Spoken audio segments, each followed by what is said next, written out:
Okay. ఆ గెలిచినటువంటి 5గురు కూడా ఇటు వెళ్ళిపోవడానికి సిద్ధపడుతున్నారు, కాంగ్రెస్ ధిక్కరించైనా సరే.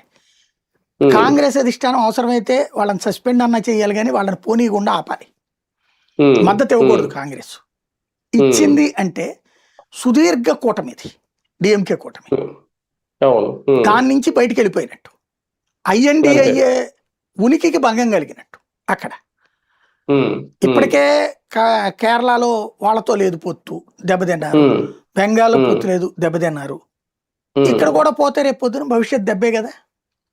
అంతే కదా. కాబట్టి కాంగ్రెస్ తెలివైంది అయితే గనక విజయ్కి మద్దతు ఇవ్వకూడదు. విజయ్ అడిగినా కూడా మిగతా వాళ్ళందరూ ఇస్తారు, 15 మంది ఉన్నారు మిగతా వాళ్ళు.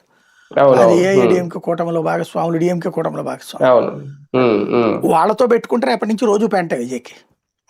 కాకపోతే ఏం జరుగుతుందో చూడాలి. సార్, ఒక రకంగా విజయ్ వ్యక్తిగత జీవితానికి సంబంధించిన అంశాలు ఎన్నికలకు ముందు ఖచ్చితంగా దెబ్బేస్తాయని అనుకున్నారు. స్వయంగా తన భార్య బయటికి రావడం, విడాకుల కోసం వెళ్ళడం, ఏదో అప్పట్లో డబ్బులు ఇచ్చి సెటిల్మెంట్ చేసుకోవడం, త్రిషాకి ఈయనకి ఏదో ఉందని చెప్పడం, ఇవన్నీ ఓవరాల్ గా కలిసి వచ్చినాయా? ఎన్నికలకు ముందు ఒక సింపతి లాగా ఏమన్నా మారిందా? ఎంత % కౌంట్ చేయొచ్చు? విజయ్ని ఒక్క విషయంలో అతన్ని ఆల్టర్నేటివ్గా చూడడానికి కారణం స్టాలిన్ వ్యవహార శైలి. ఉదయనిధి స్టాలిన్ విజయ్ని అవమానించాడు.